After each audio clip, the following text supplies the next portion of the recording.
Nuart Aberdeen is Aberdeen's first curated street art festival. For Aberdeen, this is something really exciting and really special for the city. Last year, of course, was the inaugural Nuart Aberdeen Festival, and what was particularly special about it was that no one really quite knew what to expect from what Nuart was and what it was being billed as.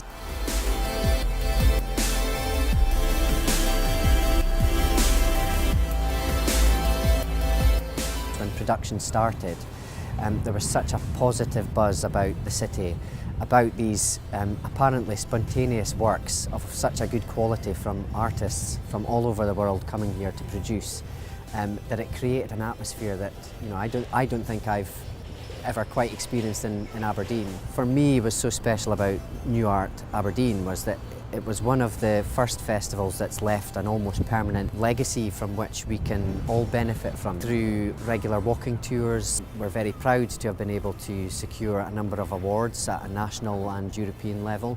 It's been something that's been overwhelmingly popular, and the feedback we've had from almost every Aberdonian that we've discussed it with has been really positive.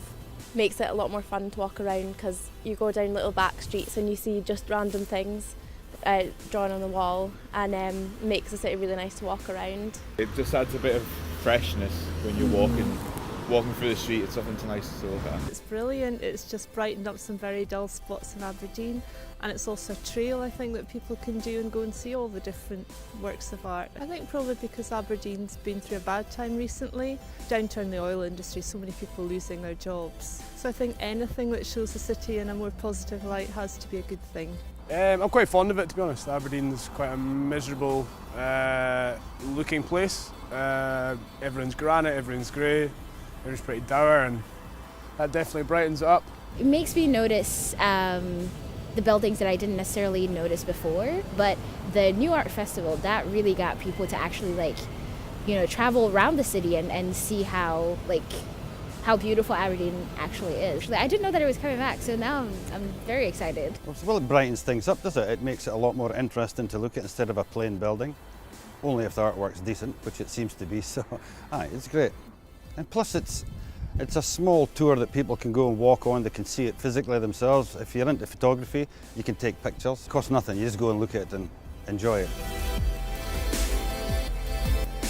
In Aberdeen, with something like street art, which can be associated negatively with this idea around graffiti and vandalism. So there was an element of measured risk for partners to get on board, and it was something that really paid off so much. There's a job to do to make sure that we build on last year's success. We are working really hard to make sure that the festival this year is bigger than better than its inaugural last year. Good quality art in the public that's free for everyone to enjoy and to interpret and experience can only be a good thing for the city itself. The Nuart curators pride themselves with saying that what they aim to do is to turn public spaces into a place for people to feel like they belong there and that it's a place that's been designed for them.